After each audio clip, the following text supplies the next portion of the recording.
Son günlər canavarların bölgələrdə təsərrüfatlara və kənd sakinlərə hücumları intensivləşib. Bəzi hallarda kənd sakinləri onlara hücum edən canavarlarla əlbəyaxa olmaqdan da çəkinmirlər. Gecə saatlarında olub gəl imkan vermir. Özüm də məsələn itin səsinə ayıldım da bir heyvanımı yaralayıb, apara bildim. Qorum qoşuya bilirəm ki, kəndə çox ziyanlar dəyirlər. Əsasında o çöl heyvanı gecə içində olmalıdır. Yəni görürsən ki, o qədər azğınlaşır ki, gecə gündüz deməkdir. Canlı sistemlərin Tədqiqi İnstitutunun əməkdaşı zooloq Təvəkkül İskəndərov bildirir ki, insanların heyvanların yaşayış yerlərinə müdaxiləsi halları çoxalıb. Yırtıcı heyvanlar, məməlilər, canavardır, çaqqal, tülküdür.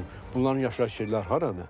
O yerlər ki, insan yaşayışı yoxdur, təbii çöllük ərazilər, onların yemi bol olan yerlər, ən başlıcası da insan iştirakı olmayan yerlərdir. Onlar gündüz vaxtı gizlənmədən olurlar, axşam qaranlıqdan çıxanda yem axtarışına bağlı fəallaşırlar və qida resursu çatışmır. Belə olduğu halda insanlara getmək, insan yaşayan yerlərdə daxil olması, xüsusən o yerlər ki, insanların ev heyvanları, qoyunlar saxlanılır, malqara saxlanılır. Belə olan yerlərə təbii ki, onlar yemlənmə məqsədi ilə gəlirlər və adətən də bunlar gecə heyvanlar olduğu üçün bu rastlaşma gecələr var. Ona görə də belə hallarda insanlar bilməlidir ki, hansı halda özünü necə aparmalıdır ki, hücuma məruz qalmasın. Heyvanın gözünə baxmaq olmaz. Əgər əlbəyaxa deyək ki, özünü müdafiə hərəkətinə keçsə insan onun ağız nahiyəsindən, burun nahiyəsindən, üz sifət hissəsindən vurmalıdır ki, əlindəki çubuğundan hansısa bir alətlə o hissələri canavarın daha həssasdır. Bu zərbələrdən qaçmağa çalışır.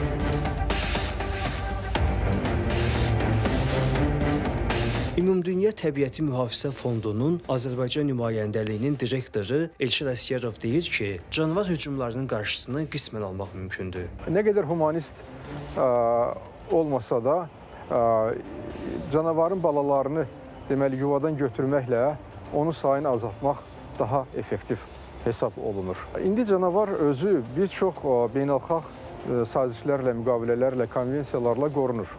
Azərbaycan özü də həmin konvensiyalara üzv dövlətdir. Ora imza atmışdır ki, canavarları, digər növlərlə bərabər canavarları da qorusun. Ona görə biz canavarı necə gəldi, ovlayıb, məhv etmək hüququmuz yoxdur. Bunun qarşısını almaq bəzi hallarda mümkündür.